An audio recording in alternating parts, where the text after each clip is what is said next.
Good evening and welcome to our roundtable discussion of the post-pandemic church. Today we'd just like to thank all of the viewers that are tuned in. We're going to be discussing the pre-pandemic, just what the church was before, what it was during, and also how we can look forward. So we're going to kickstart with just a question to warm up the discussion. What are some of the things that we loved in the church whilst before the pandemic started? Sorry, before we go into discussion, my apologies. Let's pray. Heavenly, kind and compassionate Father, dear Lord, I'll just pray that you will be with all of the panelists who are here today. I pray that you will bless just the conversation and that it will be productive, but also Holy Spirit led as well, dear Lord. I pray that the discussion will be constructive, dear Lord, and it will actually shed light on just what you have in store for us as a church and as individuals as well moving forward. I pray these things in your precious name.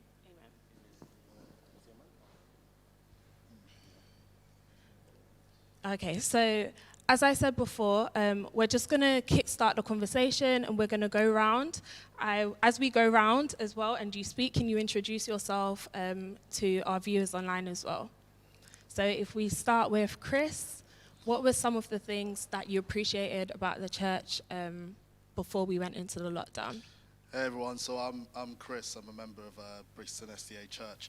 So in relation to what I missed, I think for me, it's kind of a hard call because I enjoyed, I probably shouldn't say this, I've enjoyed the idea of actually being in some sort of, being alone and having some pause and taking into account some more about my faith, and actually it's helped me learn more, but there's nothing that replaces the human contact and the idea of fellowship. So for me that's a big deal. Just the idea that people come from different parts of the world, but yet we kind of, wherever we are, we travel thousands of miles, we migrate to different countries, and then we find ourselves together in a building because of our shared faith. Something like that, there's something so romantic about that story that I love that process. We fight and we argue and we cry together, but the idea of a family structure, I think I miss that the most out of everything. Thank you, Chris. Leonard? Would you like to share? Hi, good afternoon. I'm Leonard Boyce, and I'm also a member of Brixton Church.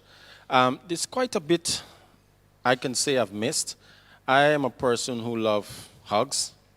I look forward to my hugs when I come to this church on the Sabbath, and meeting the brethren and having a how you doing, how was your week kind of thing, and especially if you've had a conversation the week before and the person, let's say they're going back to work and they were preparing for a promotion or a project, you're looking forward to hear what the feedback is on the next at church, even though that's not exactly what you're going there to do after church or whenever you have that spare time. You want to know that what you've been praying for all week, even though you can call the person, it's like it's a different atmosphere when you're standing that close and speaking to them, and then now can't even stand a good 2 meters away from that person. Now it's kind of difficult. So yeah, that's one of the things that I've missed. And over to you, Paul. My name is Paul Edwards. You probably see me more often than not in Sabbath school. But today, as a member, I'd like to think that the atmosphere in church brings an aura of reverence, and I like that reverence. I love the Sabbath. When we work very hard, there's a place that reminds us that we must follow one of those commandments, which is to keep the Sabbath. But it also bring this family time together where we come as a family and as a whole church family in addition to that and worship God. And so I miss that. Even though we worship at home, there was a difference when we enter the sanctuary, and I really like that.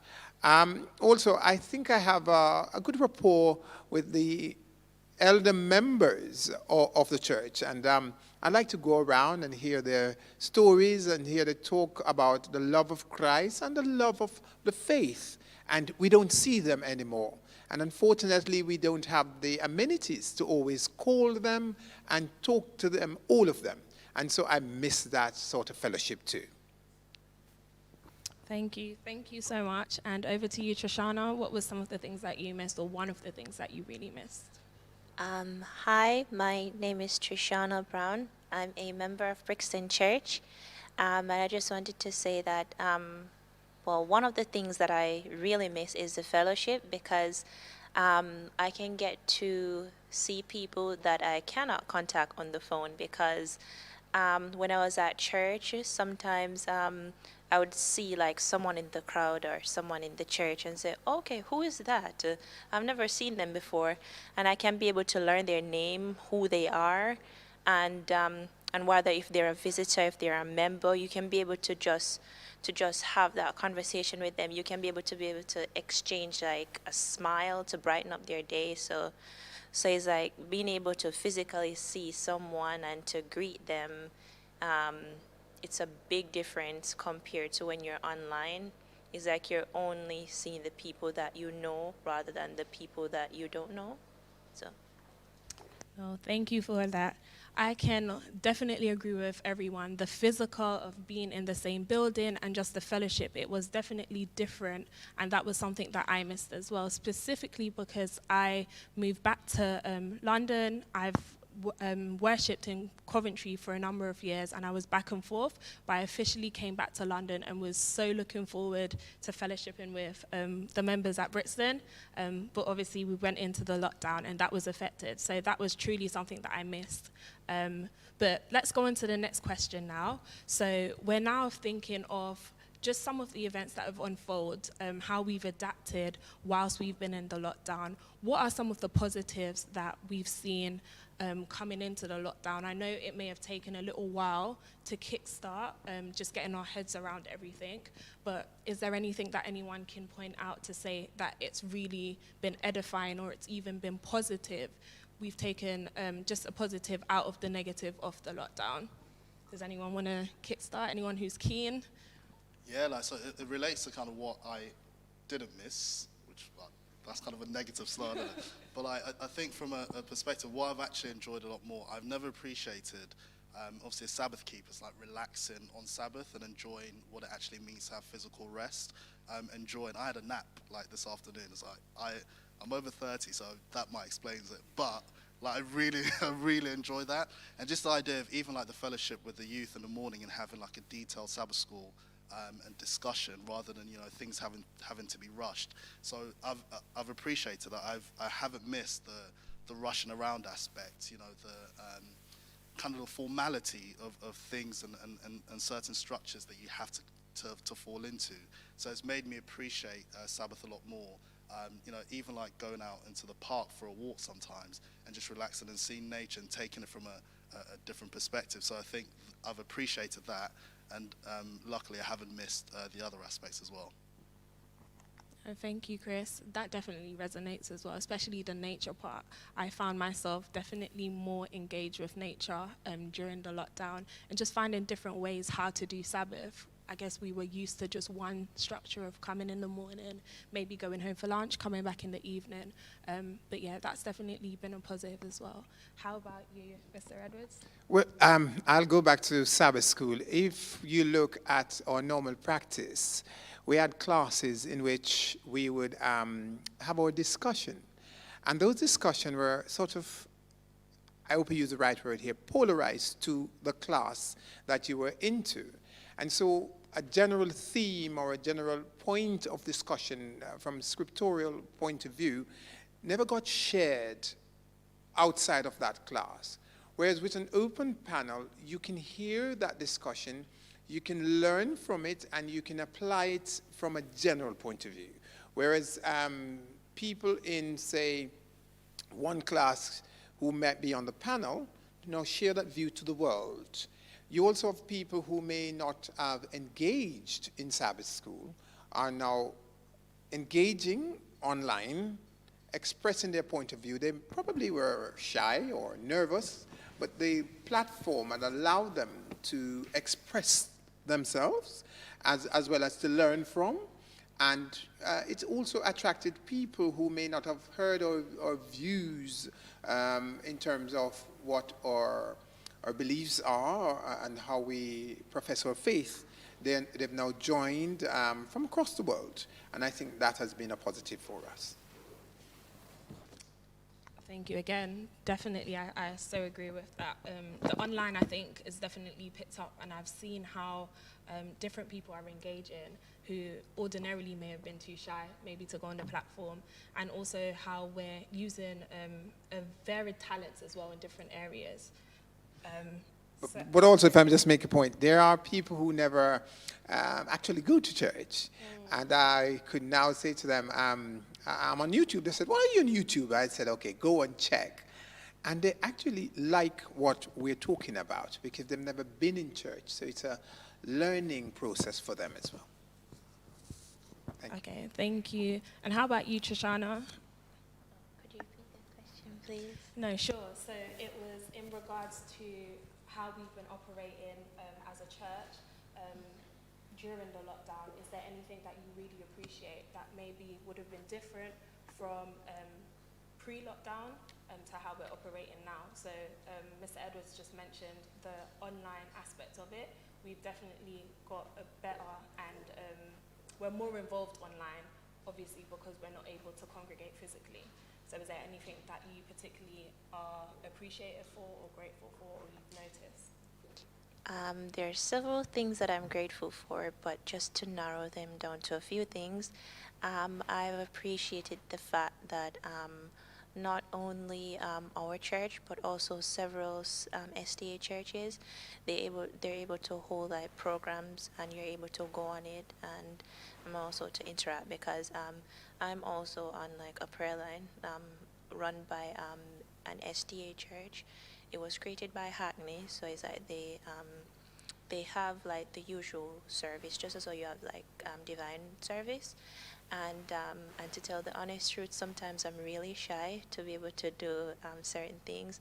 But then when you're not in front of someone physically there, it actually makes it much more easier to say that, okay, I would want to do that, preferably like when you're in church, you have to stand up like in front of a good number of people, because I remember singing in front of a lot of people, especially in Divine Hour. There's really a lot, and yeah, and it makes you really nervous. So that's one positive. And another really excellent point is that you're able to reach your neighbors. I realized that during this time, it makes people more reachable. It's like Christmas time. It's like Christmas time all year round. Because of lockdown, you're able to really reach out to people, to be able to introduce them to God and to tell them about God. So because of that, it's like it's similar to the Sabbath school lesson when it talks about small groups. So it's like we're like a mini church going out into the community. So yes, that's another thing. No, thank you for that, Anna. I'm so great. Sorry, thank you for that, and I'm so grateful for you sharing that. Definitely, we've been able to meet different people at where they're at with the online forum. We're just going to go to Leonard, and then we're going to move on to just another question that relates to just the online aspect as well. Well, thank you very much, Petra. One of the things that I found very positive during the lockdown is the intimacy of having your classroom. I mean, I don't want to use the word distraction, but when you're in the building, there's like 4 classes close by each other, and sometimes that intimate, you don't get a chance to get that intimate feeling. When you're online, like I would send the link for church, which is the Facebook or the YouTube, for one of my friends, but they cannot participate. With what we're using now, the Zoom, we have persons coming on, persons who may not normally would say things, they would now give their little points here and there. And even if you don't want, like Stishana was saying just now, you might be shy to let your face be seen. We don't have to see you, but we can still hear what you have, your contribution. And that's one of the positives that I really like about it. Sorry. No, thank you. It seems that there are many. Did you have something else to add? Of course not. No, Okay. no, That's fine. It seems that there are many positives, especially we're touching on just that online aspect. Is there anything that we feel that would be helpful moving forward, as we know that June 21st, maybe things will change, maybe it won't, but is there anything that we think will be useful in terms of just our use of just being online and streaming, that may be beneficial for the church at large once we come out of the pandemic? Yeah, like 100%. So can I confess something? So I used to be quite critical of people who didn't necessarily come into the building, into church, because I absolutely still think there's a need for things like that to happen, because a stranger on the street might want to come to a physical building. There's an access for people to come and fellowship. But what I underestimated is also, and what I've appreciated in this period, is consuming online content that's Christian-based and getting it from different sources as well. So I think that there is an element to that. And in the digital age that we live in, like it's so critical, man, that we use our different platforms, whether it's YouTube to get some content, or whether it's Instagram or Facebook, whatever the case is, that to use those formats to reach people as best as possible. But not just actually just to reach them, but to share your faith as well, and to show people who you are as a person. And actually, I think for our church, because if you speak to a lot of people, they don't know who Adventists are, and they start doing the research, and which is cool, but to show them that we're Christians, man. But we have a particular message, and we believe in that message as well, so there's no hiding behind it. So something like health message, like that society's adopted a message that we've had for so long. So I think having that access to then show people to live a healthier lifestyle is also part of our faith as well. So things like that, I think, is maintaining that social media platform or access, and having an online presence is quite critical. For sure. And just adding on, or I guess expanding on that, Chris, do you have kind of any ideas? I know this is definitely the media team, and they're probably going to brainstorm and come up with their own ideas. Take my ideas, yeah. But we can share, right? Yeah. So is there any practical ways that you think that we'll be able to implement just the interaction online, as well as being in the physical building as well? 100%. So one thing that we've actually been doing it as well, to be fair to Brixton and other churches. So the other churches have kind of led the way, and they're phenomenal with like their programming on a week-to-week basis, particularly in the heat or the height of the pandemic. But for instance, if you look at the health department here, the content that they talk about, it's actually really good. So they talk about stuff like challenging mental health, which is something that we haven't as a society always dealt with, but that's something that God cares about. He cares about your mental well-being as well as your spiritual well-being as well. So they're dealing with stuff like the challenges that Leonard as a frontline staff member deals with, which is like, that's what we're currently in, and being within this current moment as well. So dealing with those challenges as well. So we have programs like that. It's how we make, and for me, I'm really passionate about this, how you make your faith not relevant's the wrong word, but how you make it practicable, how you make it relevant to your everyday lifestyle. Because I refute people who say like Christianity is archaic and it doesn't have any relevance. Yes, it does. Like 100% it does. It deals with like your mental health, it deals with your spiritual well-being, it deals with your physical well-being. And we have these platforms, and what I'm proud about my church is that we're broken down into different departments. So we have things like Leonard deals with men, and we have things to deal with women, we have things to deal with youth, we have things to deal with children. We have all these things that the world has as well. But hey, guess what, man? That Bible has been talking about it for ages. And so it's how passionate we then relay and convey it, but importantly, we make it practical for people to use on a day-to-day basis. I love that because it speaks about just what we've been commissioned to do. And I think definitely during the pandemic, how we've been operating as a church, I've really seen the kind of like the unity a little bit more, and also just the ideas that have been streaming out on how we can engage the community as well. It is important that people find the word that we're saying is living to be true to their situations as well, what they're experiencing. So that definitely, that's something that I understand that you're very passionate about, but I do understand why your passion is there as well. Is there anyone else that would want to just add in terms of what they would love to see integrated into our actual physical church once we come back from what we've learned from the technology or the online stuff that we've been doing? There are two things that I'd want to look at in terms of how we move forward. And one would be time management as how we worship. There are times when, please do not take it as an offense, when our worship could be a bit laborious.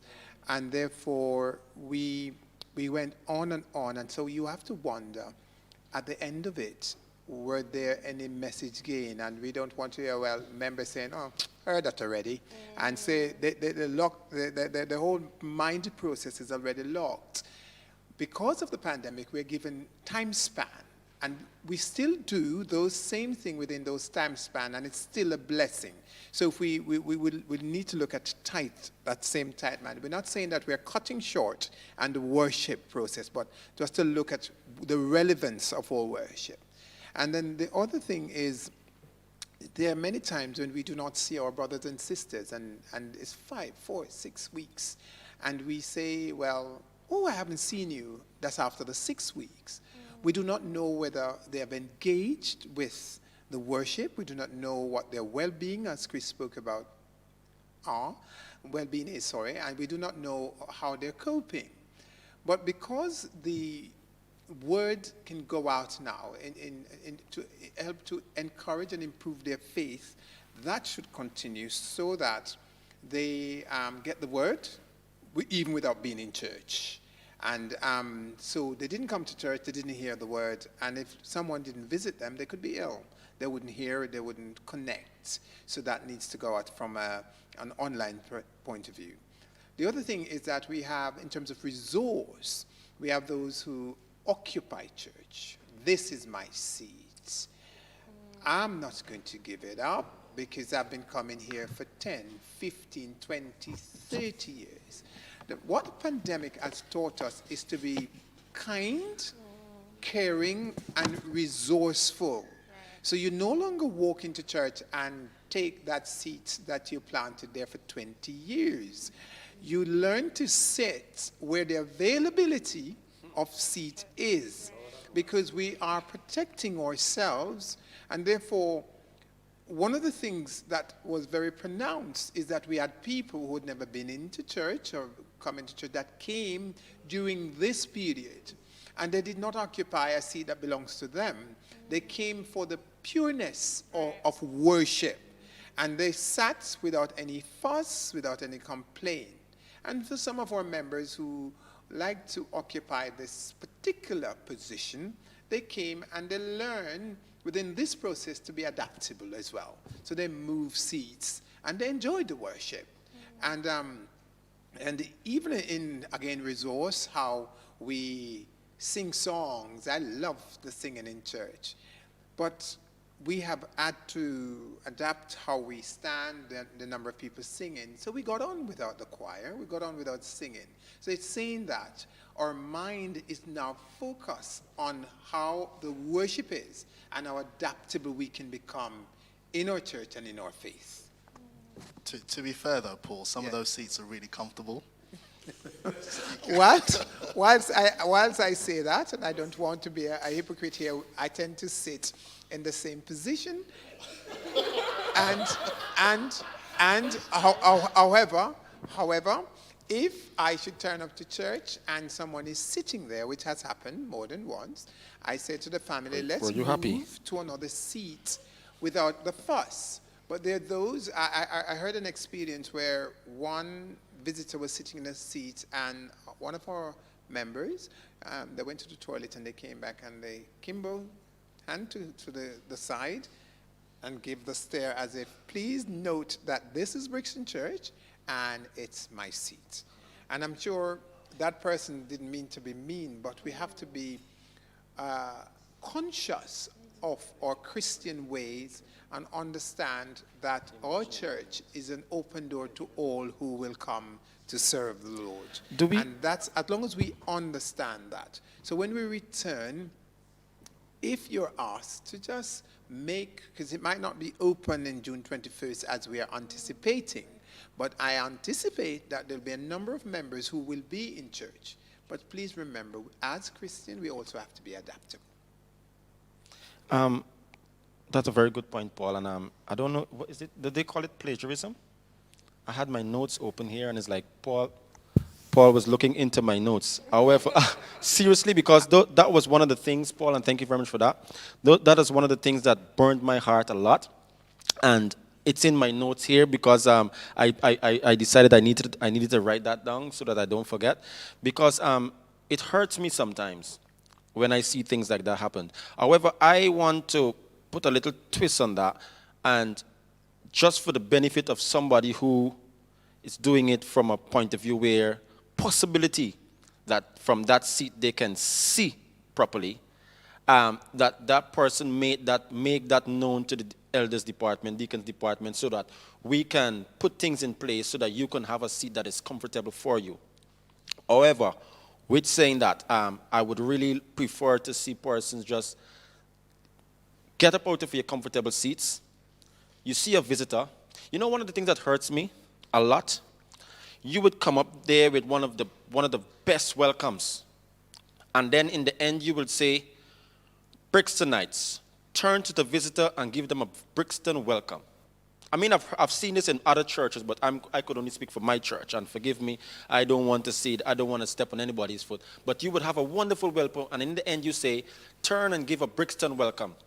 And everybody sit in their seat, and that visitor's there, you might just put your hands around it. I want to see persons showing appreciation for all this time that we've been away, and get up and show some appreciation for that person leaving. The thing is, one of the things I want to take into consideration, you don't know what it took that person to come in here today as a visitor. So you want them to feel comfortable to be able to come again. Yeah, and telling them this is your seat is definitely they're not coming back. One of the other things that burned me a lot is the way we change departments. I would like us to adopt a new style.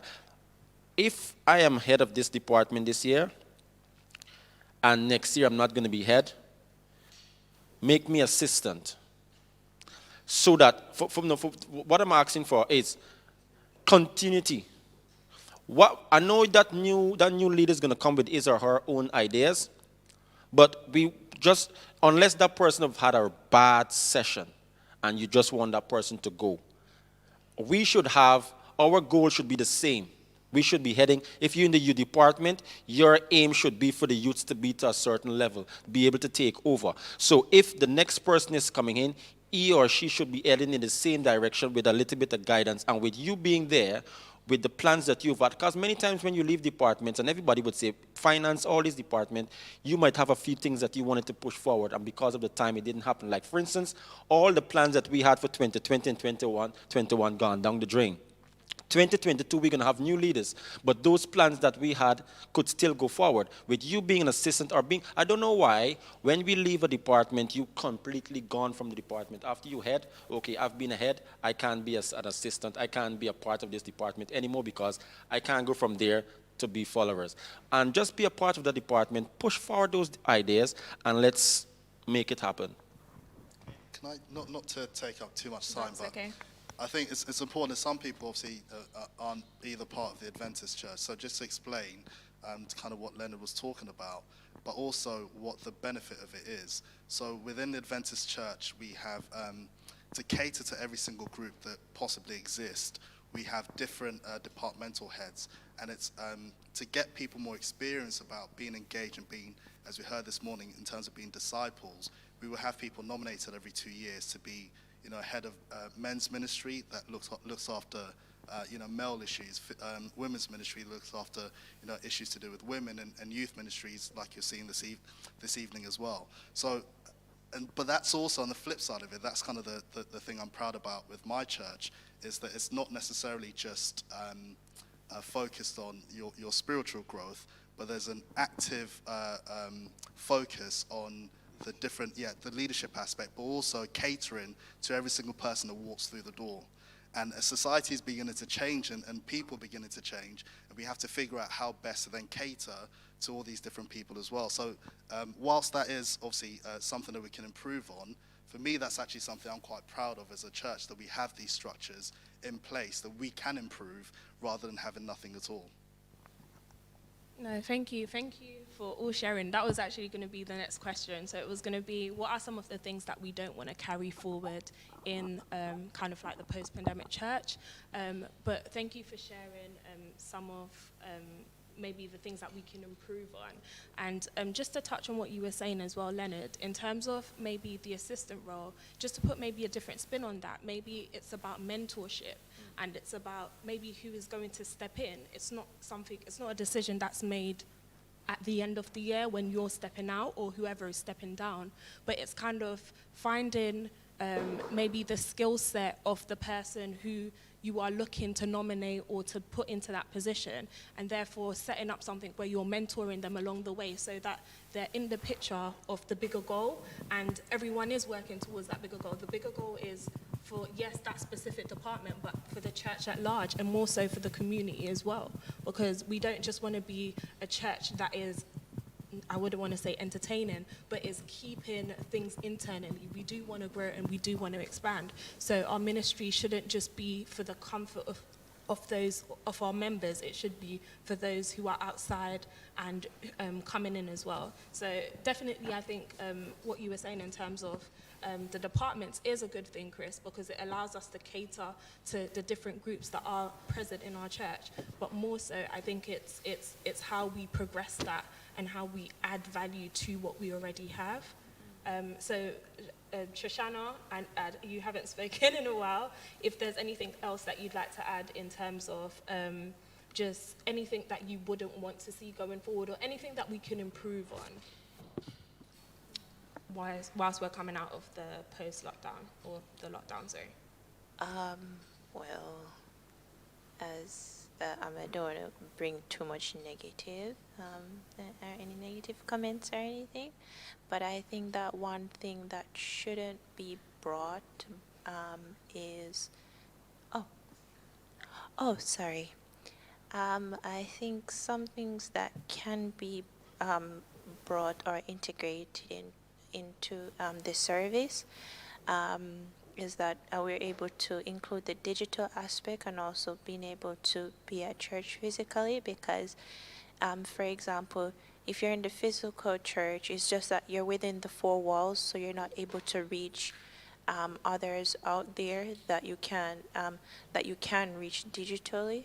So I think that that's one thing that can be brought forward, and one thing that shouldn't be brought forward was all of the aspects that were mentioned before. Like, for example, if someone comes in and says, okay, they want that specific seat or anything, but I think that some of the things spiritually that shouldn't be brought forward to hinder the growth of the church. What shouldn't be brought forward is unwillingness to be able to do your duty. And there should be more willingness to be able to fill the slots for other people that have done the Lord's work and have carried on. But then again, we're humans, so it's like at some point you'll get tired. So I think that we should be able to seek out the talents that are within our church, and it's like by doing that you have to be able to know people, you have to be able to reach out to them. And one thing about the departments, well, I don't think I have anything to say towards the departments, that anything that shouldn't be brought, that should be dropped off. But I think the one spiritual problem that can be brought forward, that should be brought forward more, is that I think probably to be more Christ-like, because is that that's the center of all of the problems. Like, just also is that this common saying, money is the root of all evil. You have to be able to find like the root of the problem instead of attacking the branches. So I think that as long as we're able to bring more changes that will be more beneficial, and to be able to find what is the problem exactly. So I think that's how we'll be able to move forward. Okay. If I may, there's one that I think that we could bring forward and to integrate it and to make it more meaningful. Say, for instance, I tend, Sister Petra, I had you this morning, to try my best to incorporate some usefulness in our adult Sabbath school. And I think moving forward, our department needs to integrate. And so not because you're a men ministry, you're going to use all the elders in the church. You make sure you integrate resources from across the departments so that there is a vibrancy about our departments. And so people know that in our church, we have a cross-section of people in our church, young, older, senior, and so on. And so the experience from all quarters is integrated. The other one is that we perhaps seem to forget is that one of the community service. I think we were tremendous in our efforts to look after the community in and around us. And that should carry on, and so that we strengthen the community to let them know that we're here as the hands and feet of Jesus Christ. Okay. Petra, can I just add something Thank quickly? you. Yeah, sure. And then we'll go on just to... If I just add something, I think Trishana was heading there, and I was hoping that she did. Now, one of the things I would like to see, one of the things I found positive during the lockdown was persons being able to share ideas. Like, for instance, I would call Paul and said, Paul, I have an idea for your department. What about this? Or what about for the next month, if you can bring this to us. This is what we want to hear. This is what we want to see. Instead of you just sit back there and planning all your programs, coming up with your own ideas. We have persons with ideas in church who can come to you and bring ideas. I want to see that when we get back. Persons coming over to the department. Instead of sit back and say, you know what, it could have been this way, it could have been that way. Come up to me. Listen, your department, I have an idea. I have some stuff that I think you guys would work very good. This is it. I mean, we don't have to bring that idea, but come and let us know that you have your ideas so that we are, because we're supposed to be serving you. And if you have ideas, things that you want to hear about, and we keep doing things in the next direction, then we're not exactly serving you. So if you have your ideas, bring your ideas and give it to us, and we can bring that and share that with you. No, thank you guys. I'm just going to go on to the YouTube forum. We've had some feedback just on what some people would like. So we've got from Lois. She wouldn't like it to change much from what it is right now because she hasn't been to church for a whole year. So I guess she wants the change to be gradual from what's going on now on the online forums that we've got going. And then we've got Eleanor who says, I think it would be good to look at the demographic of our church community and look at what their needs are, what they relate to, and etc., and they can be reached as well. And then she's added as well, changing, therefore church cannot remain the same, and it can't be self-serving. So I think Trishana touched on this a little in terms of like just the relationship aspect or the relational aspect in how we relate to each other. As Mr. Edwards said, this morning he reached out to me, and it's actually the first time that I've come back into church, and I can just say how refreshing it was. Usually when I come to church, like Mr. Edwards said, I'll go to my little section, but when I was ushered to a different section and I had to sit next to someone who I may not even have known, it was just really nice to know that I can come into a place where we have the same central idea. We want to praise God, we want to show love, and I can do that not just with a friend, not just with someone who I'm accustomed to, but I could do that with a stranger, a guest, and a son of Christ, or a brother of Christ, or a sister of Christ. And then also as well, just adding to that, through the different departments working together, I've been able to build relationships maybe with women who I would have never spoken to because they're not my age group. We don't have things that I see to be in common. Or Mr. Edwards, for example, I would just say, happy Sabbath. How are you? How was your week? And that would be it. But we're able to engage on a deeper level. And I think that's definitely more important, because even what we were saying about maybe a member who might say, oh, this is my seat. If I know you on a relation, like on a deeper level, I might be able to say, oh, she sits there because her eyes, she needs to be able to see better. Or sister, the visitor would like to sit there. Do you mind if we sit over here together? So it just allows us to relate in a better way and a more positive way going forward. And as Trishana said, the aim is to be more Christ-like, and that's what we need to aim for at all times. So as we wrap up, sorry, Mr. Edwards, I know you're... Right, so before you wrap up, you're just an epitome for those young ones who would like to join. You came and you set the example, and even if you were nervous, you delivered. And I've had several from the youth department who have. So don't be afraid to integrate within different departments. Some of you have real talents and real skills that the church could benefit from. And so moving forward, I've heard many times the church is not doing anything for me. Take a new perspective and think, what can I do for the church? And so Trishana spoke about being Christ-like. If you incorporate the two, you'll be surprised how you can bless someone. So we'd like to take that forward. For sure. And we could even share those ideas. Like, for instance, instead of just saying, sorry, cutting you. No, that's Instead fine. of just saying the church is not doing anything for you, you know what you want, let the church know. After you've given us that, and you didn't get that, then maybe you can come with that argument. If we don't know what you want, we're just going to give you what we think you want. So just bring it to us. Yeah, it's about being proactive. And I think I shared something in our Sabbath school class a little while ago about my experience when I was at Brixton Church and then going to uni, and just, I guess it was maturing, but it was also just seeing a different setting. I moved to a church that was a lot smaller, and I think when I was in Brixton Church, it was like I couldn't sing, so I wouldn't go up and sing. I'll probably read a scripture reading, or I could tell a children's story. But when I got into a setting that was uncomfortable or unfamiliar, I was asked, what can you do?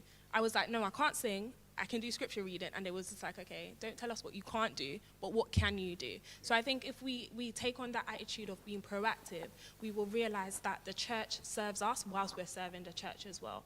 But just as we're wrapping up, my final question is, what are we going to what's our personal endeavors going forward to how we're going to bring this proactivity to church and be the change? So is there anyone that feels that there's something within them that they're going to actually try to work on or to be better at, so that whilst we're moving forward, I can then go back to Mr. Edwards and said, remember at the round table you said this, not in a bad way, but just to hold him accountable for what we're saying that we'd want to do going forward, and how we're going to progress the church, but also progress the family, and also make it a better environment for those coming in.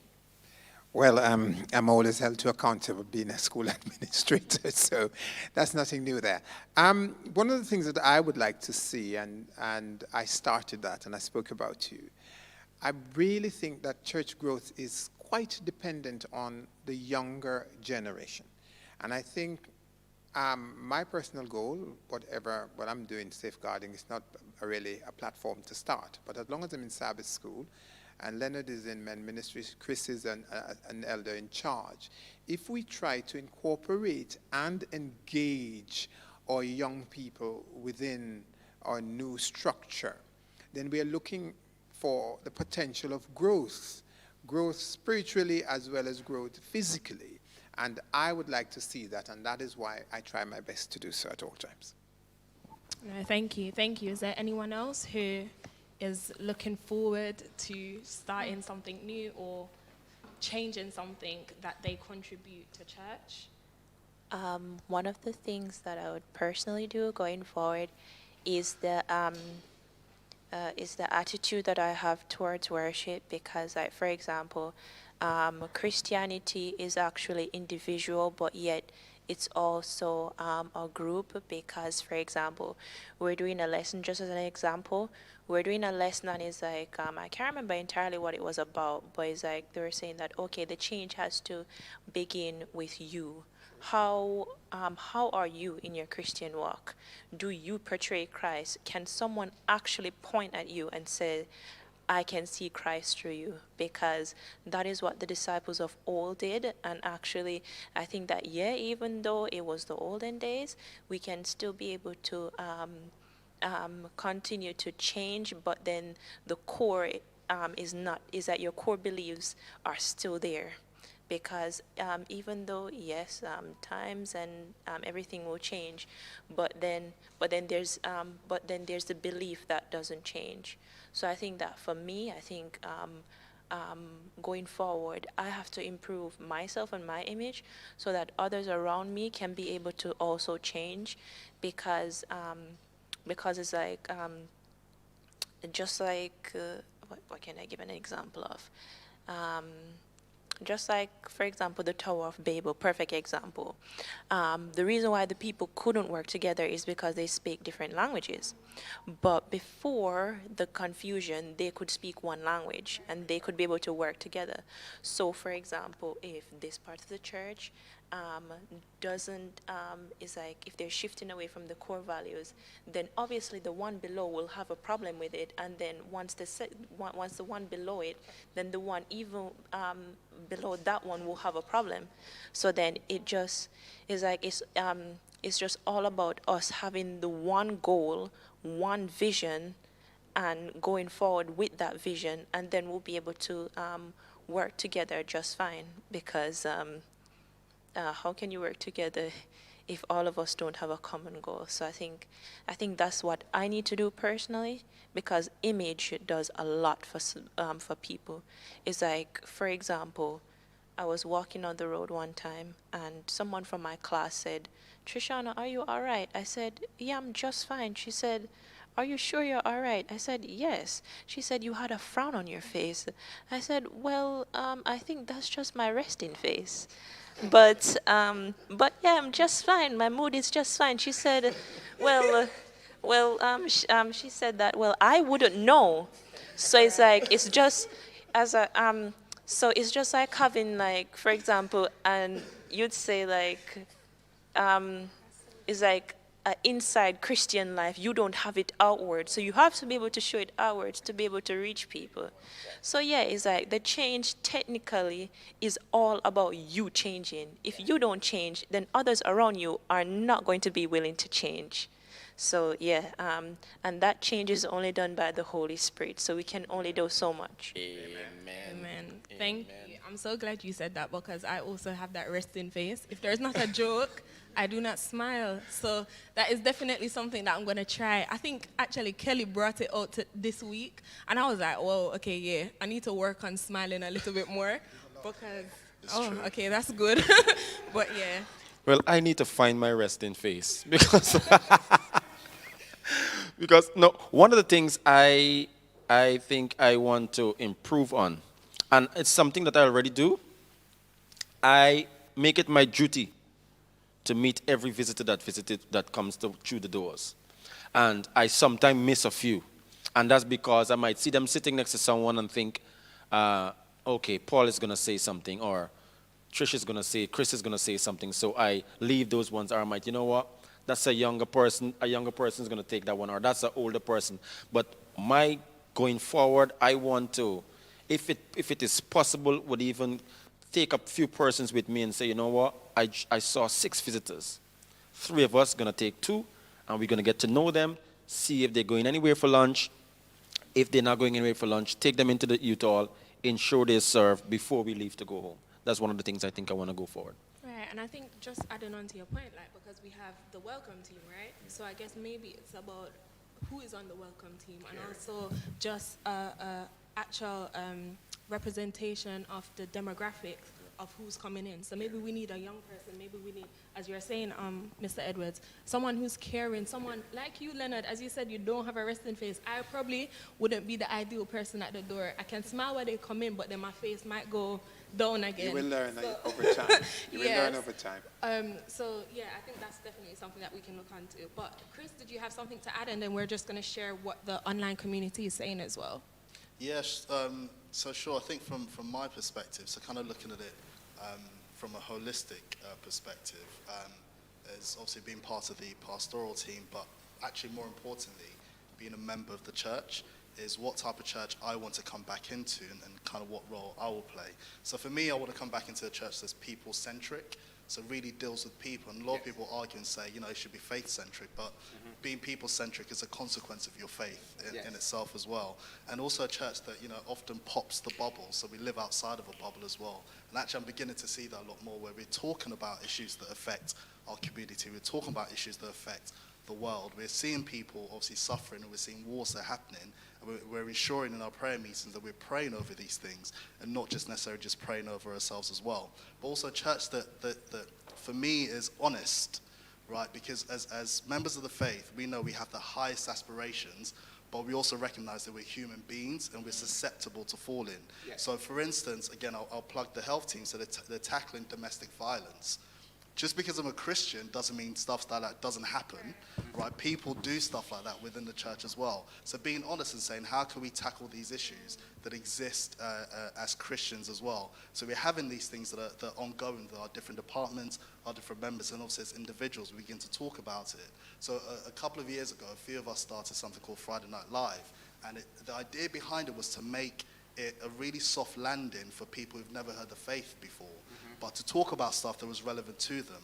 So around the corner with Sarah Everard, who obviously went missing and became this big issue with women, men were being challenged on the idea of masculinity.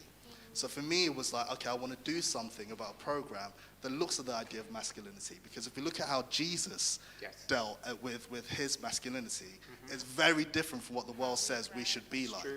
So things like, and that's the thing, like our faith is so relevant, and it gives you the answers. And for me, I made a commitment when I got ordained that I was going to take our church into the 20th century as best as I could, when I could do my stuff, and obviously and talk about stuff that's relevant. So every lesson that I deal with when I'm leading out in programs, when I'm doing my sermons, but also how I live my life, I try to make it related to my faith. And I think for me that's important. I want to come back to a church that is very honest and open and deals with stuff, and more importantly is people-centric.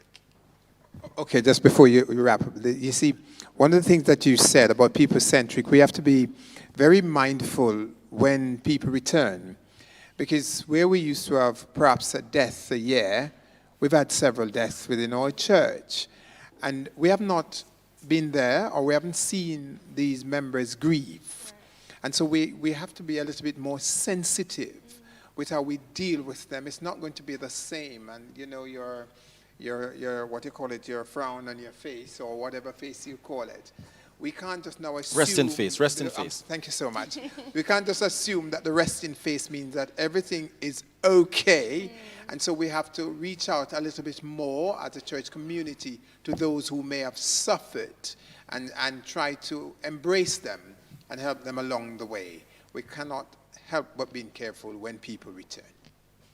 Thank you. And just Leonard, your closing point. Yes, I have a crazy idea.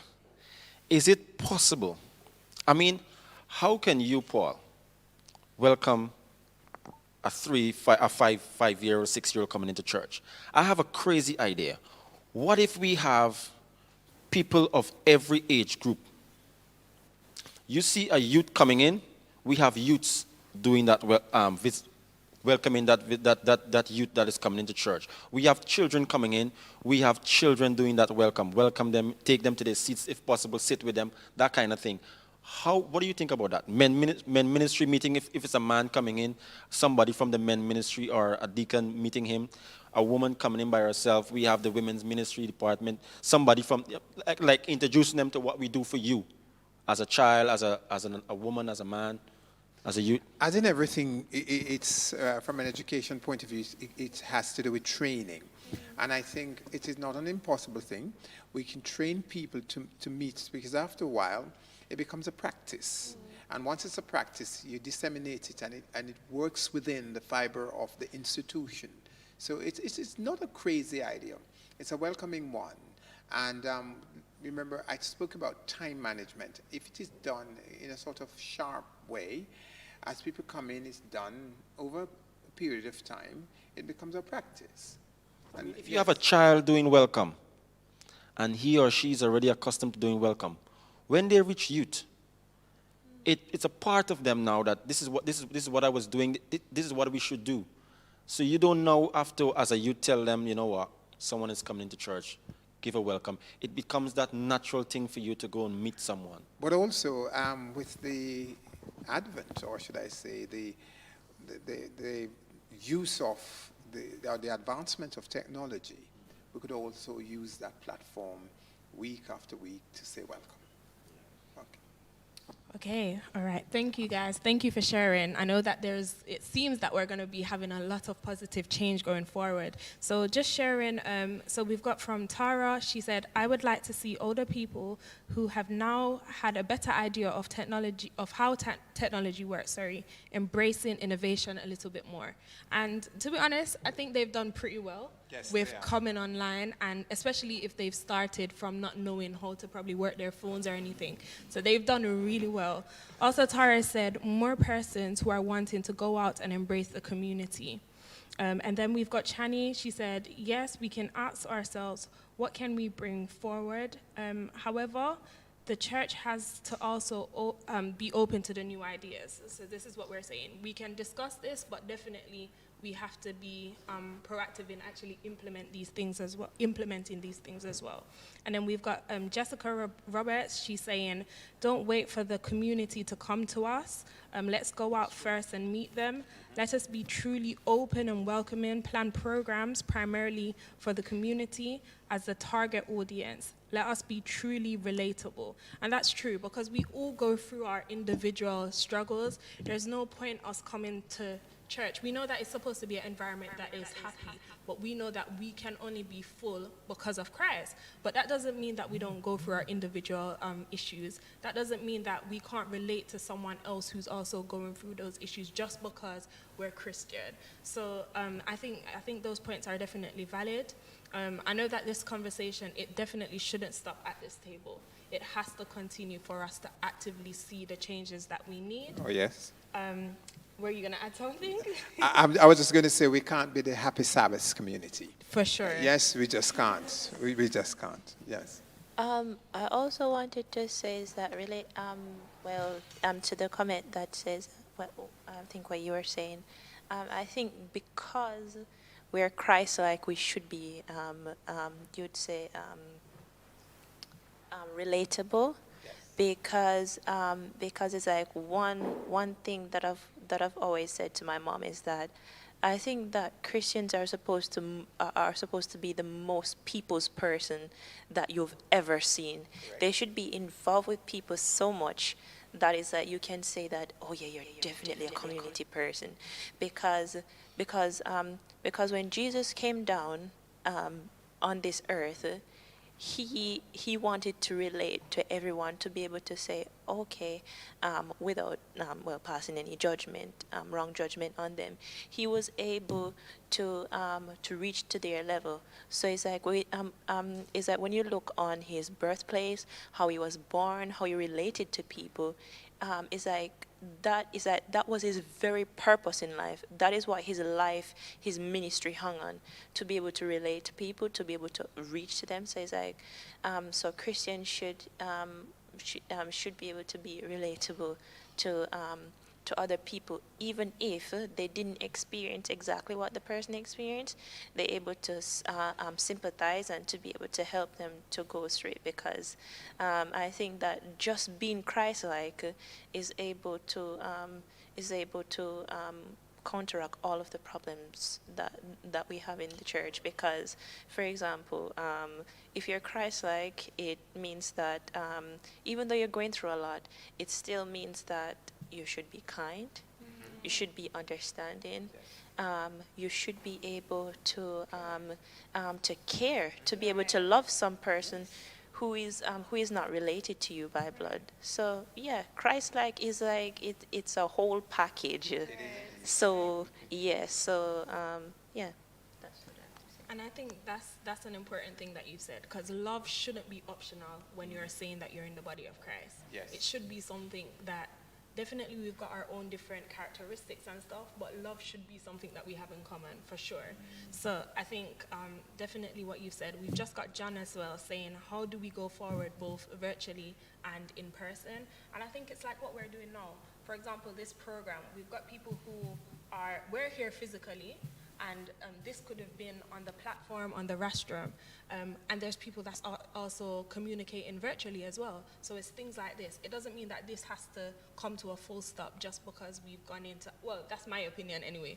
I don't know how we're going to move forward, but I think this works for some people, and we've seen, as we've all said, that there's been different levels of engagement. There are some people that are introverted, that are not so much, maybe they're not going to come church for the next year, but being able to have an online platform where they can also share their ideas is very helpful as well. So if there's nothing else.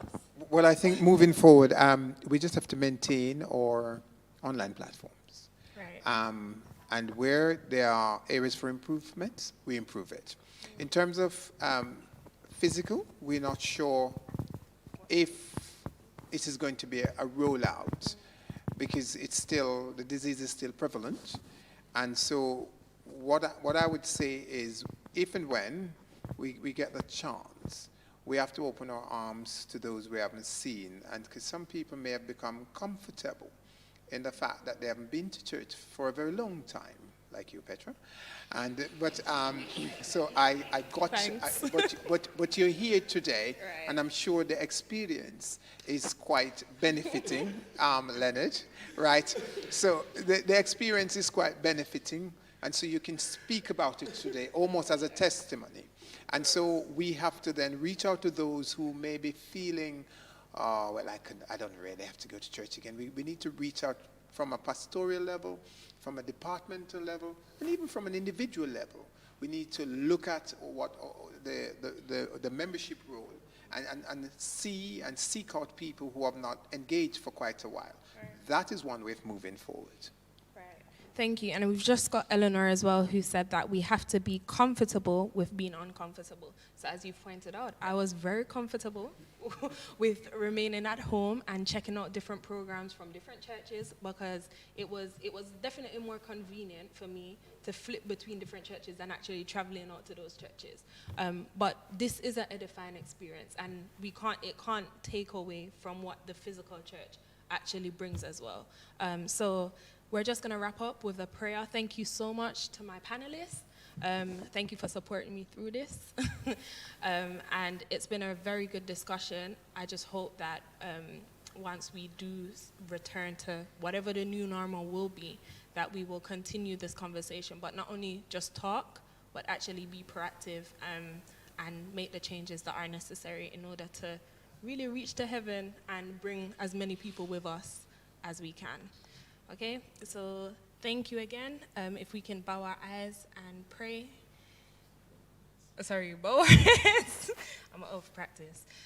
Dear being kind and compassionate Father, dear Lord, I just want to thank you for the conversation. I want to thank you for just how the Holy Spirit has led the conversation, dear Lord. We've held on to, or we've pointed out some of the things that were positive before the lockdown, some things that were positive during, and even some of the uncomfortable truths as well, dear Lord, that we don't want to see going forward.